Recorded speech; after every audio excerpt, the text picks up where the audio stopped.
Amém. Abra sua Bíblia comigo em Isaías, livro do profeta Isaías, capítulo 43.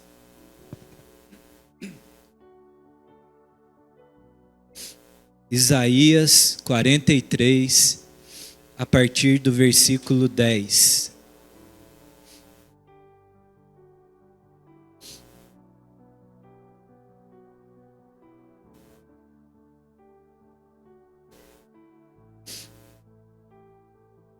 Livro do profeta Isaías, capítulo 43, o versículo 10. Amém? Todos acharam? A palavra de Deus diz assim: Vocês são as minhas testemunhas, diz o Senhor. Vocês são o meu servo, a quem escolhi, para que vocês saibam, creiam em mim e entendam que eu sou Deus. Que eu sou, e que antes de mim Deus nenhum se formou, e depois de mim nenhum haverá. Eu sou o Senhor, e fora de mim não há Salvador. Eu anunciei a salvação, eu a realizei e a fiz ouvir. Deus estranho não houve entre vocês, pois vocês são as minhas testemunhas, diz o Senhor. Eu sou Deus. Ainda antes que houvesse dia, eu sou. E não há quem possa livrar alguém das minhas mãos. Agindo eu, quem o impedirá? Amém? Até aí. Feche seus olhos mais uma vez, vamos orar. Pai, obrigado. Obrigado pela tua palavra, Senhor Deus. Obrigado porque ela declara a verdade, Senhor. Declara e nos revela quem o Senhor é. Por isso eu peço agora, Pai, que o Senhor envie o Teu Espírito Santo sobre nós, sobre os nossos corações, para que Ele ilumine o nosso entendimento, para compreender a verdade da Tua palavra, e que o Senhor nos revele ela hoje, nos descortine os olhos, e que o Senhor nos marque com essa verdade, que o Senhor é Deus. Em nome de Jesus nós oramos e já te agradecemos, Pai. Amém, amém, amém. Amém? Vocês estão bem? Quando nós vemos esse texto aí, nós vemos que o Senhor, Ele declara uma verdade sobre o seu povo, né? Ele faz uma afirmação sobre o povo de Israel. Ele diz aí: vocês são minhas testemunhas. Vocês são minhas testemunhas. Testemunha é uma pessoa que vivenciou um acontecimento. É aquela que presenciou algum fato. Testemunha é uma pessoa que ela tem condição de testificar que algo é verdade. Porque ela viu, ela presenciou. Quando nós falamos essa palavra testemunha, não sei vocês, mas a primeira coisa que vem na minha mente é um crime, né? E aí, se houve testemunho ou não. Se houve testemunho ou não daquele crime. Porque isso é o que vai determinar se aquele fato narrado é verdade ou não, se aconteceu daquela forma ou não.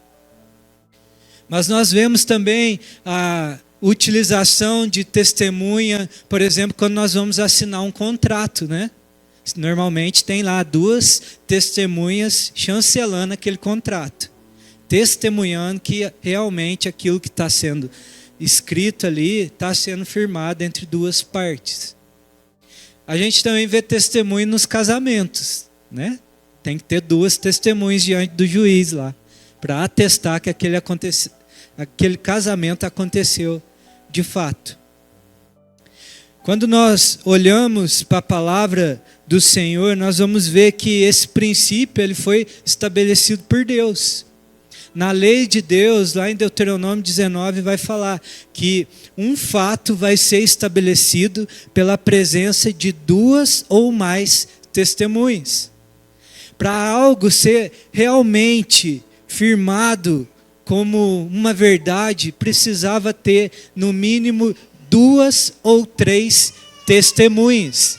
se não houvesse mais de 2 pessoas testificando e realmente falando assim, olha, isso de fato aconteceu. E o discurso das duas tinha que ainda bater, não podia ter alguma divergência. Como que era estabelecido se algo era verdade? 2 ou mais pessoas testificando um acontecimento.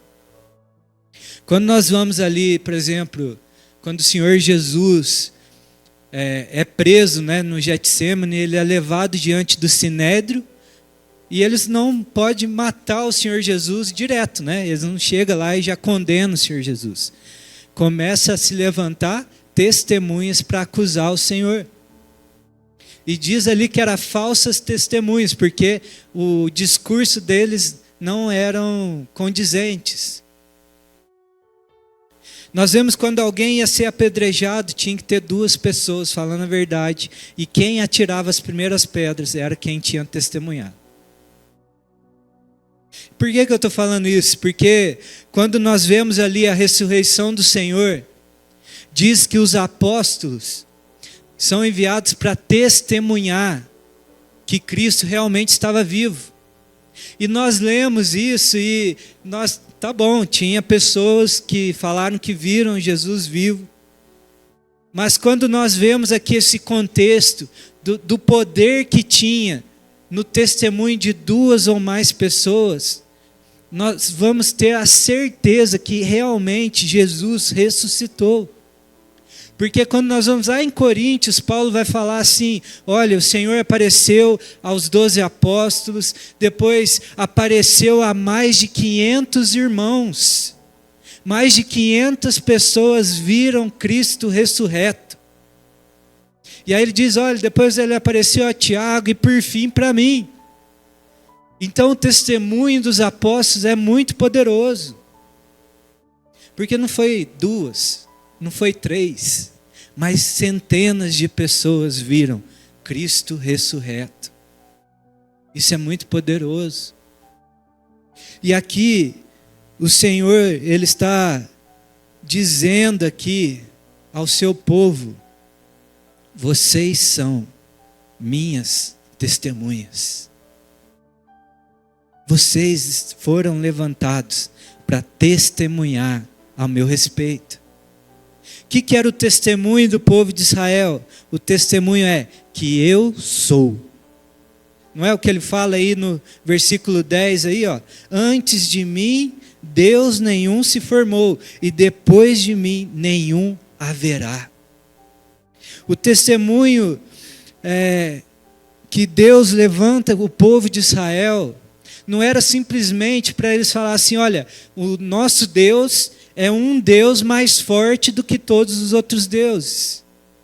Não era só isso. O testemunho aqui não era para dizer assim, olha, o nosso Deus, ele está numa posição um pouco mais elevada que os outros. O testemunho deles aqui era para dizer assim, não há outro Deus além do nosso. Ele é o Deus verdadeiro. O Deus que você serve, querido, é o único Deus, o Deus vivo que há nos céus. Nós temos que entender que não há outro Deus além do nosso. Porque muitas vezes nós nos colocamos nessa posição, nós começamos a dizer, o meu Deus, ele é mais forte. O meu Deus está acima. Porque nós vemos que existem outras coisas aí fora chamadas de deuses. Mas o Deus único, que realmente é Deus, que define a palavra Deus, se chama o grande eu sou. A humanidade, ela foi criada para estar ali em comunhão com Deus verdadeiro. Ela foi criada para estar na presença de Deus.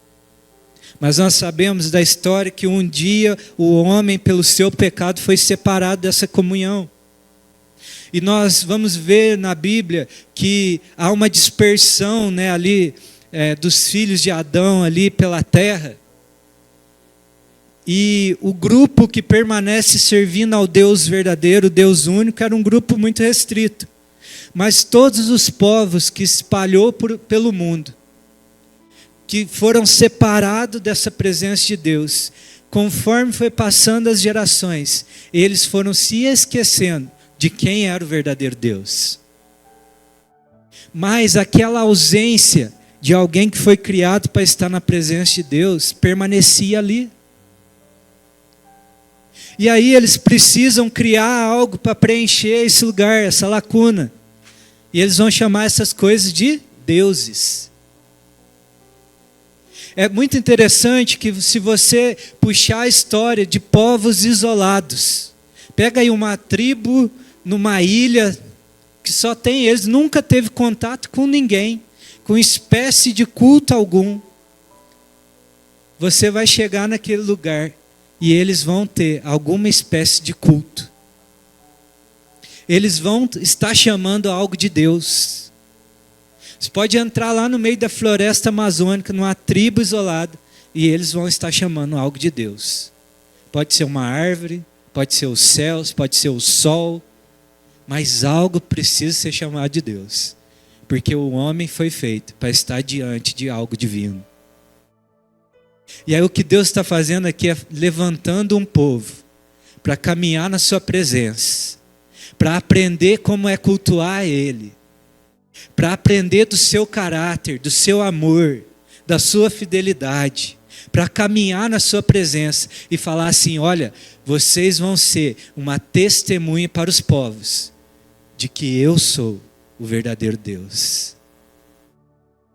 Só um parênteses aqui, a gente vai ver lá em Atos, o apóstolo Paulo chegando em Atenas, e Atenas era um centro de culto, né, ali do Império Greco-Romano ali, e Paulo começa a andar para aquela cidade e era só altar de Deus de tudo quanto é jeito, né?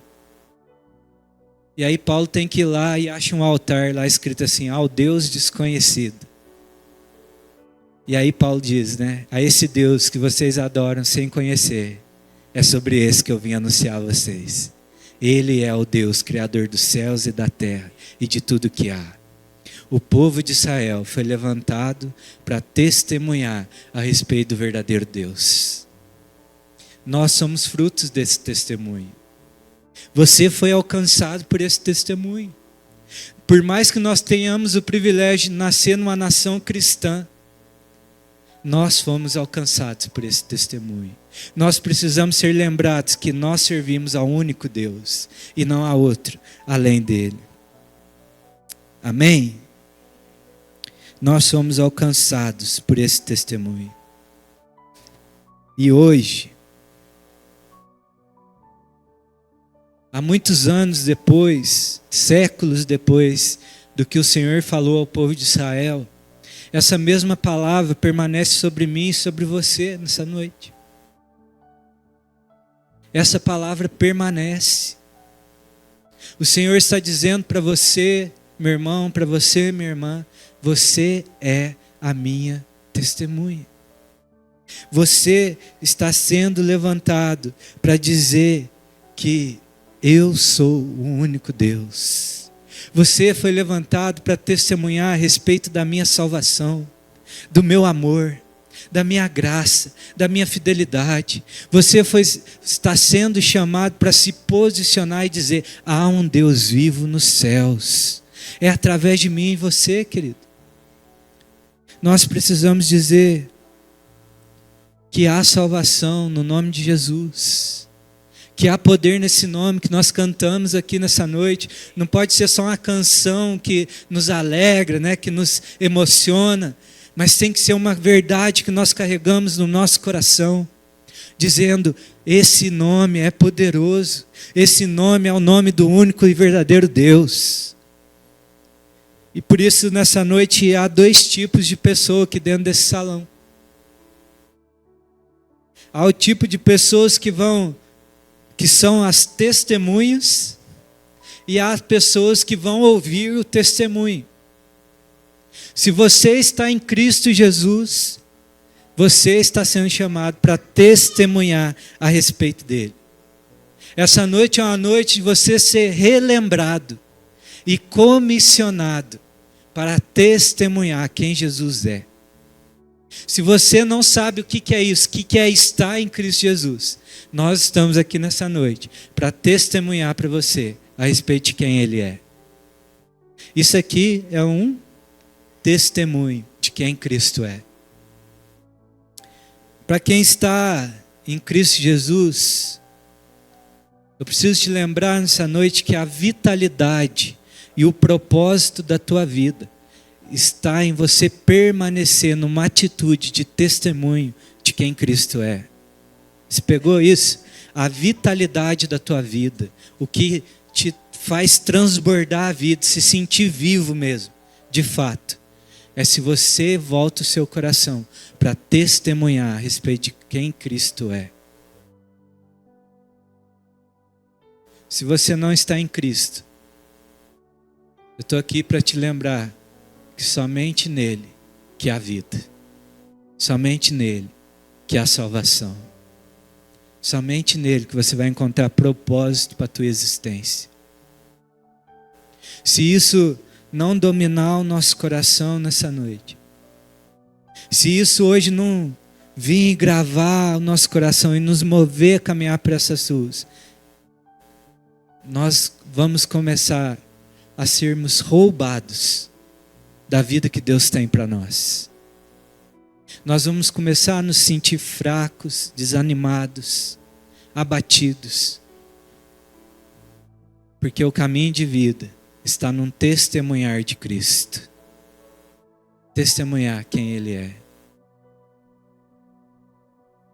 testemunhar o que Ele fez na sua vida.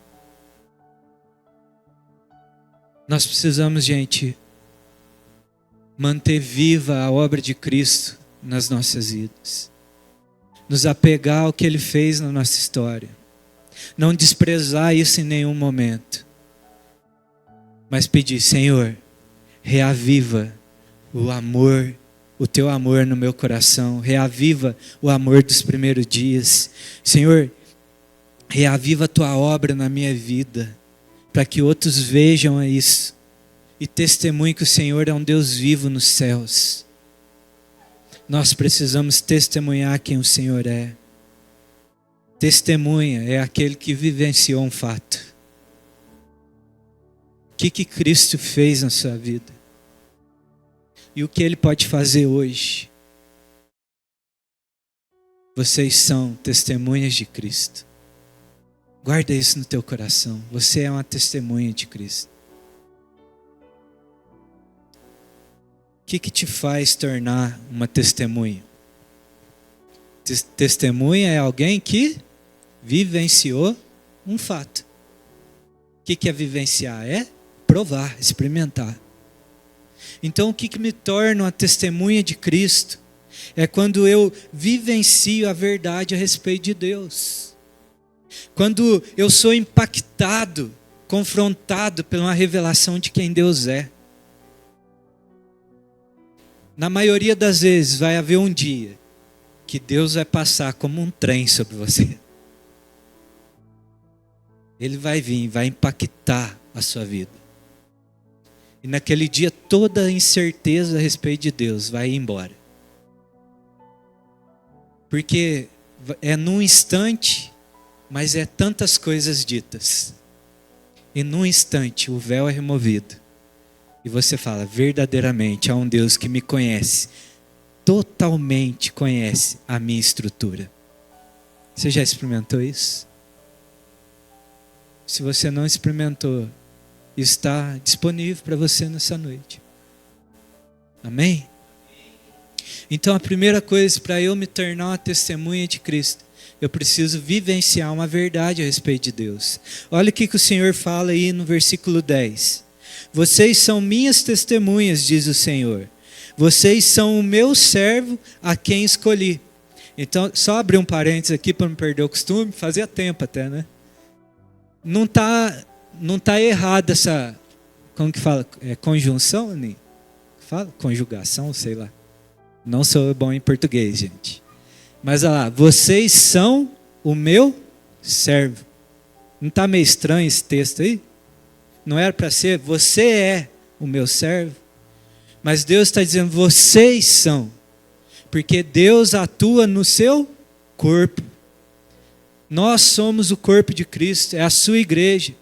Deus atua na coletividade, é na reunião dos santos. Deus olha para o coletivo chamado igreja e Ele vê um só, o seu servo.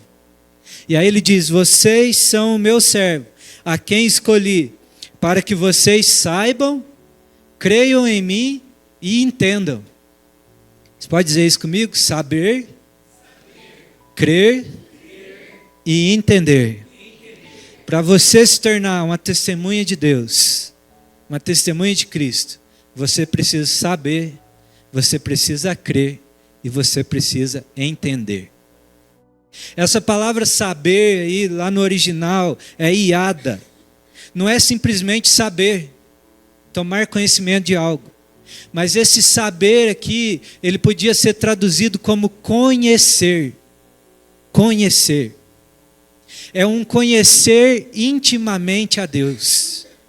É mais do que simplesmente saber assim, olha, existe um Deus no céu. Porque isso eu não acabei de falar, que todos os povos inventam uma forma de Deus. Porque lá no fundo todo mundo sabe, existe um Deus no céu.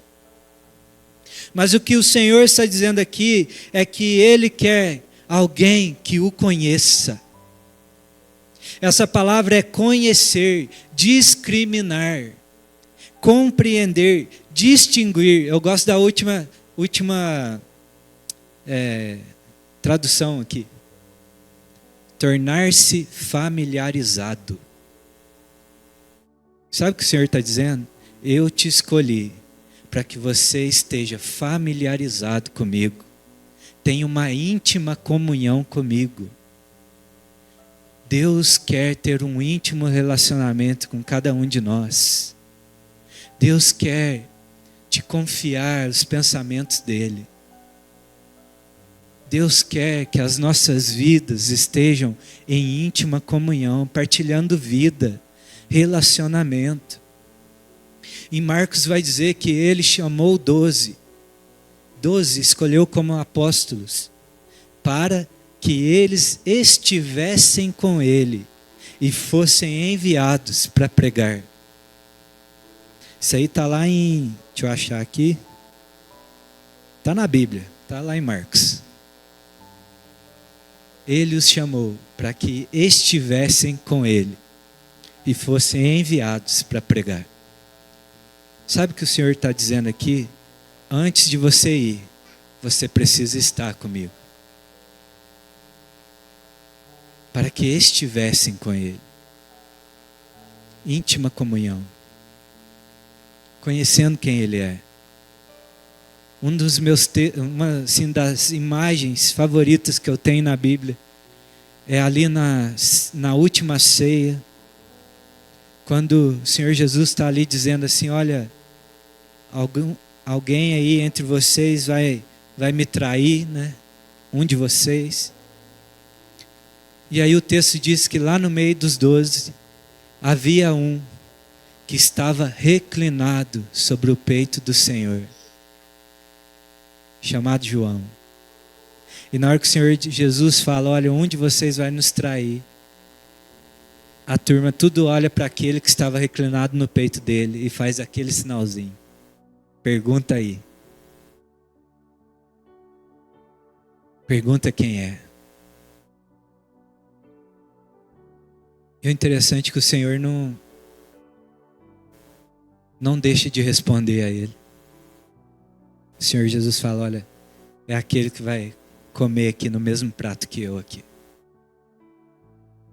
Sabe o que eu estou querendo dizer com isso? Que aquilo não era exclusivo de João. Mas o Senhor está nos chamando nessa noite para que nós o conhecemos de uma forma tão íntima que nós sejamos aqueles que vão reclinar a cabeça sobre o seu peito, que conhece o ritmo das batidas do coração do Senhor. E quando houver algo que é confuso, algo que está meio encoberto, nós somos aqueles íntimos que as pessoas podem vir e falar, o que o Senhor está dizendo? Qual é a verdade a respeito disso? Você tem uma palavra de Deus? O que Jesus está dizendo a respeito disso? Onde estão os homens e as mulheres de Deus nesse lugar? Que podem se levantar e dizer: o Senhor está dizendo isso a respeito dessa igreja. O Senhor está dizendo isso a respeito da tua vida, da tua família. Onde estão os profetas do Senhor? Sabe o que é ser profeta, querido? É comunicar o coração de Deus numa linguagem humana. É traduzir o que está passando nos céus. Isso não é chamado para alguns, porque Ele concedeu o seu Espírito sem medida. Se você crê em Jesus Cristo, o Espírito dele está em você. Você está ligado numa íntima comunhão com Cristo. Basta voltar o seu entendimento a Ele nessa noite, desejar ser íntimo, parar para ouvir a sua voz, porque Ele nos escolheu para que nós o conheçamos, para que vocês saibam que eu sou. Para ser uma testemunha, você precisa saber quem Ele é, saber que é Cristo Jesus. Sabe, Deus, eu falo isso com muito cuidado, porque eu tenho notado que os irmãos não têm tratado o culto ao Senhor, esse dia que nós reservamos ao Senhor, com zelo. Todas as coisas são oportunidades para nós deixarmos de cultuar o Senhor. E nós, como igreja, e eu queria que você me escutasse hoje como pastor dessa igreja, para que você não despreze o privilégio de cultuar o Senhor aos domingos. Venha na casa do Senhor, cultue. A palavra de Deus diz que conforme aqueles dias, os últimos dias cheguem, que nós não sejamos como alguns que deixam de cultuar o Senhor. Há uma importância na união do corpo. Por isso que ele diz: vocês são o meu servo. É aqui na unidade da igreja. Então não deixe de cultuar. Sinta-se exortado a mudar a sua forma de tratar o culto de domingo. Venha na igreja.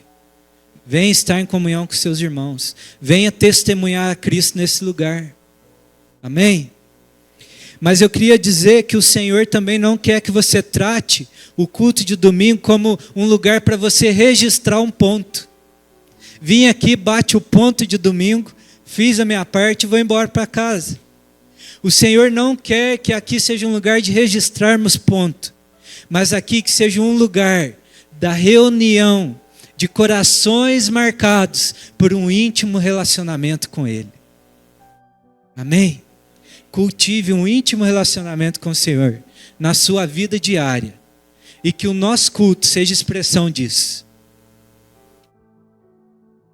A segunda coisa que me torna uma testemunha do Senhor, nós precisamos crer nele. O que ele diz aí? Eu os escolhi para que saibam e para que creiam em mim. Creiam que eu sou. Essa palavra crer é se apoiar, é se firmar sobre o Senhor, ter certeza, convicção. Não é simplesmente dizer assim: Senhor, eu confio, Deus é bom. Está dizendo aqui: apoie a sua vida em mim. Construa as suas certezas em mim. Se há alguém nesse mundo, sobre esse universo, que nós podemos depositar a nossa confiança, se chama Deus Todo-Poderoso, o grande eu sou, porque Ele é imutável, Ele é fiel, Ele é justo e verdadeiro, Ele é misericordioso, Ele é justo e fiel em todos os seus desígnios. Ele não muda conforme as circunstâncias, Ele permanece fiel sobre o que Ele fala. Ele permanece fiel sobre tudo que você está passando. O seu caráter não muda. Ele é justo e verdadeiro. Ele é digno da nossa confiança. Deposita a tua confiança nele. Deposita a sua história no Senhor. Uma testemunha precisa crer que Deus é fiel, que Ele é verdadeiro, que Ele é justo. Interessante que o texto aí fala que é para que nós, para que vocês saibam e depois vem o crer, não é? Então, primeiro, o que é saber aqui? É conhecer. Eu preciso primeiro conhecer para que eu possa confiar. Eu preciso conhecer para que eu possa crer. E aqui há uma verdade: à medida que nós conhecemos a Deus, vai estar proporcionalmente ligado ao quanto nós confiamos nele. Quanto mais você conhece Deus, mais você vai depositar sua confiança nele. À medida que ele se revela a você, você vai dizendo: uau, esse Deus é tremendo. Esse Deus é poderoso. Eu posso confiar nele. À medida que nós caminhamos com ele, nós vamos provando do seu favor, nós vamos provando da sua fidelidade. E quando as circunstâncias chegam, nós podemos dizer: eu posso confiar nele, porque um dia ele agiu na minha vida, um dia ele me tocou, um dia ele me curou, um dia ele veio e proveu sobre a minha casa, um dia ele me salvou, ele me restaurou, então eu sei que ele pode fazer de novo. E além daquilo que eu imagino, além daquilo que eu peço, ele é poderoso para fazer infinitamente mais. Ele é digno da tua confiança.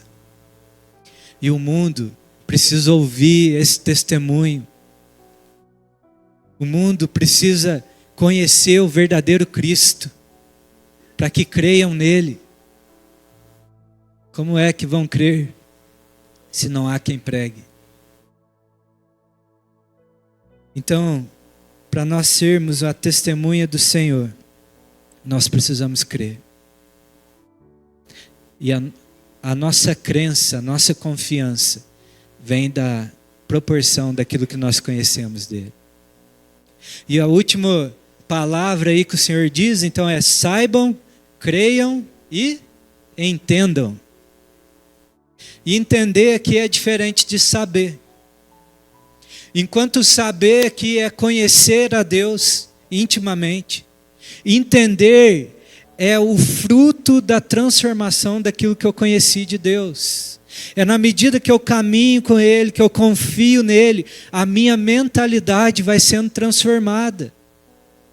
O meu modo de ver o mundo é mudado. Porque eu passo a ver o mundo na ótica de quanto eu conheço a Deus. E não do quanto que eu me conheço. Do quanto eu vejo das circunstâncias. Por isso que ele está falando: olha, que vocês entendam que eu sou. É adquirir um entendimento, uma compreensão. Essa palavra também é traduzida por discernir. Eu começo a discernir as coisas a partir de Deus. E por isso que é poderoso esse testemunho. Porque eu testemunho daquilo que eu entendi do meu Deus. Daquilo que eu vivi com Ele. Então a testemunha, ela tem que saber o que é agradável a Deus e o que não é. Isso é entendimento. Eu preciso chegar nos lugares e saber: Deus está aqui e Deus não está. Este é um lugar onde Deus é glorificado e aqui não é. Essa ação está de acordo com a palavra de Deus e isso não está. Isso é testemunho. É eu discernir e entender as ações de Deus, o mover de Deus. Esse é o princípio que está ali em Provérbios 3:6. Reconheça o Senhor em todos os seus caminhos, e Ele endireitará as tuas veredas. Quem reconhece o Senhor nos seus caminhos?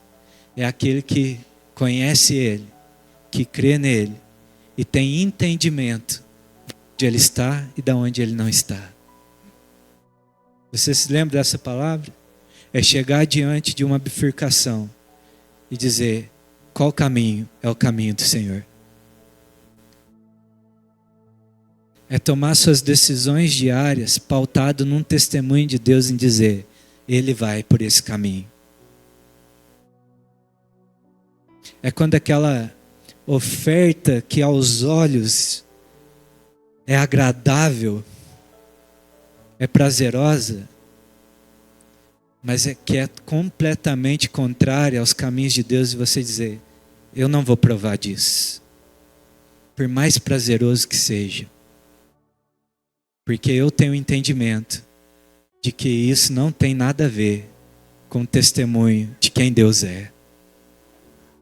Uma testemunha sabe, uma testemunha crê e uma testemunha entende. Qual que é o conteúdo do testemunho? Porque testemunhar é vivenciar. E aí o Senhor continua e diz, para que vocês saibam, para que vocês creiam, para que vocês entendam que eu sou. Ele é Deus. Ele é Deus.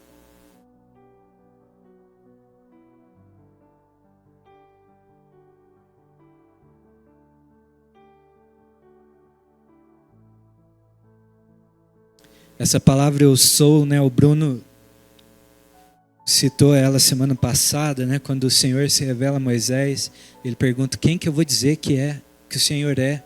Porque o que mais tem no Egito é Deus. Eu sou o que sou.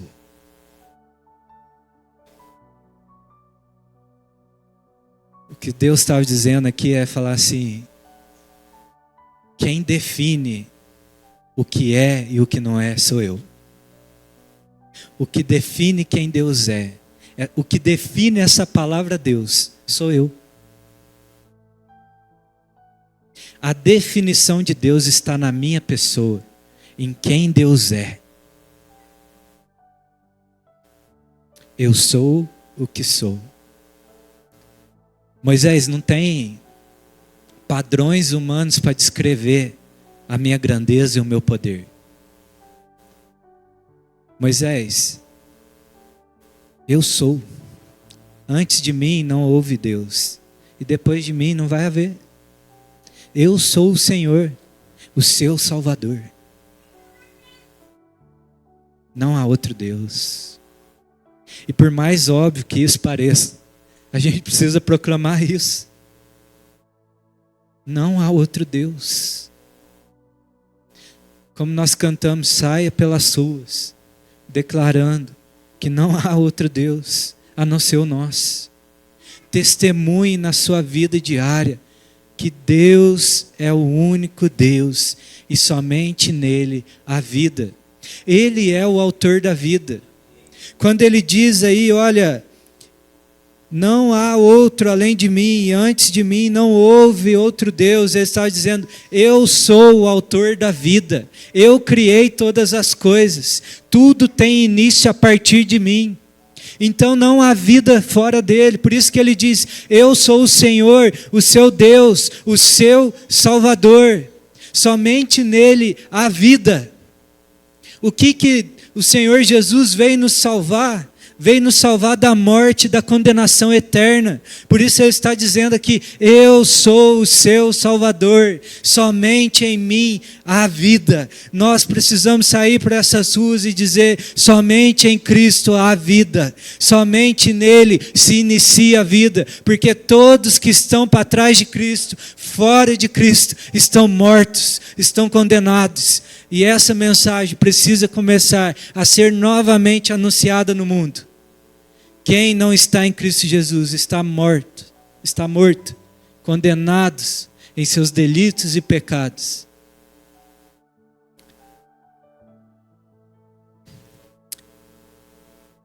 Eu sou o Senhor e fora de mim não há Salvador. João 3,17 diz, porque Deus enviou o seu Filho ao mundo, não para que condenasse o mundo, mas para que o mundo fosse salvo por ele. Quem nele crê não é condenado, mas o que não crê já está condenado, porque não crê no nome do unigênito do Filho de Deus. Quem não crê já está condenado. E aí, eu preciso te perguntar nessa noite: você está em paz com o teu Deus? Quando Cristo voltar, você está em paz com Ele? Não negligencie a oportunidade de entregar a sua vida a Cristo Jesus, porque o Filho do Homem não veio condenar o mundo, mas salvar o mundo.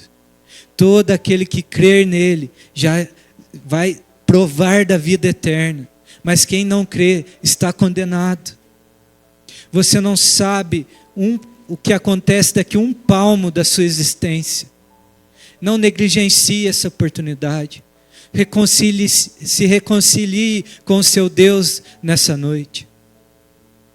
Creia que há um Deus vivo nos céus. Creia que há vida no grande eu sou. Que somente nele há salvação. Que não há outro Deus estranho no nosso meio. Não há outro Deus que propõe a salvação à humanidade. Não há outro Deus que dê vida aos homens. Todos os falsos deuses requerem algo da humanidade para que lhes conceda um favor. O nosso Deus é o único Deus que vem e Ele se entrega em favor da humanidade. Ele vem e propõe a vida. Basta uma resposta nossa. E o que eu estou fazendo aqui nessa noite, talvez você possa estar ouvindo, dizendo: nossa, mas a mensagem, eu já conheço isso, eu já sei essa verdade, eu já entreguei a minha vida. O que eu estou fazendo é te dar instrumentos para que você testemunhe essa verdade na sua vida. Você é uma testemunha. Essa mensagem precisa estar viva dentro de nós. Não há nada que nós possamos fazer para ser salvos. O Senhor Deus, o grande eu sou, fez isso por nós. Olha o que ele diz aí, no versículo 12. Eu anunciei a salvação. Ele a anunciou. Eu a realizei. E eu a fiz ouvir. Quem que está dizendo isso? É uma igreja? É um pastor? Quem está dizendo isso é o grande eu sou. Ele está dizendo: eu anunciei a salvação, eu a realizei, eu a proclamei. O Senhor Deus já fez. O nosso papel nessa noite é testemunhar que nós experimentamos essa verdade. É dizer, de fato, o Senhor anunciou que Ele ia salvar a humanidade. De fato, Ele veio e a concluiu na obra da cruz. E de fato, essa mensagem tem sido proclamada. Está disponível a todo aquele que a ouvir. Está disponível a salvação sobre a humanidade. A resposta para a vida do homem está em Cristo Jesus. Está em Cristo. Eu a tornei conhecida, eu salvei e eu a deixei disponível para todos. Sabe, queria que você abrisse João 8, 23 para nós encerrarmos. João 8, 23.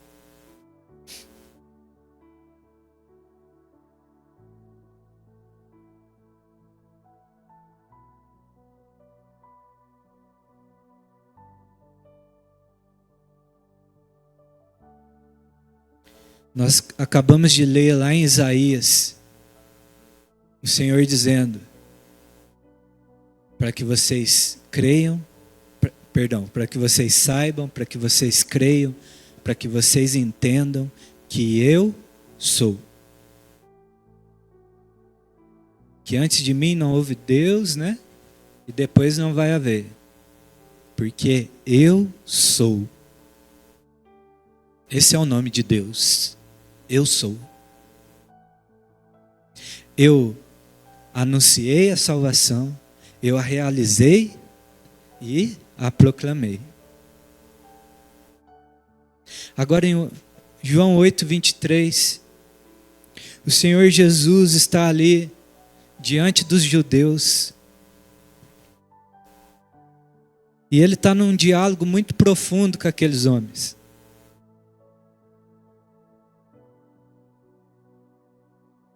Jesus lhes disse: vocês são daqui de baixo, eu sou lá de cima. Vocês são deste mundo, eu deste mundo não sou. Por isso eu lhes disse que vocês morrerão em seus pecados, porque se não crerem que eu sou, vocês morrerão nos seus pecados. O que o Senhor Jesus está dizendo aqui? Olha, eu não sou desse lugar, eu vim do alto. E todo aquele que não crê que eu sou, morrerá nos seus pecados. Sabe, o Senhor Jesus está com todas as letras, dizendo: eu sou o Deus de Abraão, o Deus de Isaac, o Deus de Jacó. Eu sou o Deus criador dos céus e da terra. A obra que o Senhor cita em Isaías dizendo: eu a proclamei, eu a realizei e a anunciei. Ela foi cumprida em Cristo Jesus. Se você precisa de um nome de Deus para anunciar sobre a terra, esse nome se chama Jesus Cristo. Jesus é o grande eu sou. O grande eu sou se fez carne e habitou entre nós na forma humana, para que todo aquele que nele crê não pereça, mas tenha a vida eterna. E ele continua o texto e ele vai dizendo, ele repete isso mais 3 vezes. Ele diz, no final ele vai dizer assim, e eu acho a declaração mais poderosa de Jesus, porque ele diz assim, um pouquinho antes: Abraão viu os meus dias e se alegrou. E aí os judeus vão dizer: olha, você não tem nem 50 anos. Como é que você diz que Abraão viu os seus dias e se alegrou? E aí o Senhor Jesus vai dizer: antes que Abraão existisse, eu sou. Ele é o Deus único. Ele é o Deus verdadeiro. Nós somos chamados para testemunhar a obra que Cristo fez nas nossas vidas, a obra de Cristo naquela cruz. Cristo consumou a vontade do Pai, que é restaurar a comunhão com toda a humanidade. Ele pagou os nossos preços naquela cruz, para que nós tenhamos vida nele. Não há vida fora do grande eu sou, de Jesus Cristo. Ele é o nosso Deus, Ele é o Deus único e verdadeiro. Por isso que em Atos 10, 12 vai dizer: e não há salvação em nenhum outro, porque debaixo do céu não existe nenhum outro nome dado entre os nomes, pelo qual importa que sejamos salvos. O Senhor está te chamando nessa noite para sair por essas ruas e testemunhar o nome de Cristo. Como nós cantamos aqui, declare o nome de Jesus pelas ruas, pela sua família, declare por onde você entrar, testemunhe o que Cristo fez, busque a obra de Cristo na tua vida e testemunhe isso. Precisa ter um anseio no nosso coração, porque o Senhor Jesus disse que quem não crer que Ele é o eu sou, vai morrer nos seus pecados. Para quem que você tem que anunciar essa mensagem nessa noite? Quem que o Senhor tem colocado no teu caminho para você testemunhar? Mas aí você pode estar dizendo: eu não sei o que falar. Eu não sei o que anunciar. Testemunhar é anunciar aquilo que você viveu.